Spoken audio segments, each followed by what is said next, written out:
मैंने अय्याम की सफ़ाकी पे अशार लिखे, लोग समझे किसी नुकसान पे कुरलाता हूँ।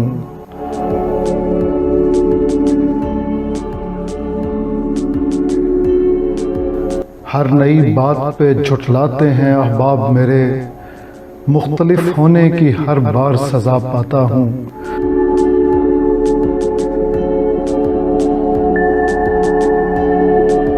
तू भी लिख खून से बाजू पे के बिछड़ेगा नहीं, मैं भी वादे से न फिरने की कसम खाता हूँ। अहमद हम्माद के चैनल को सब्सक्राइब कीजिए और बेल आइकॉन दबा दीजिए ताकि आपको नोटिफिकेशंस मिलते रहें। शुक्रिया।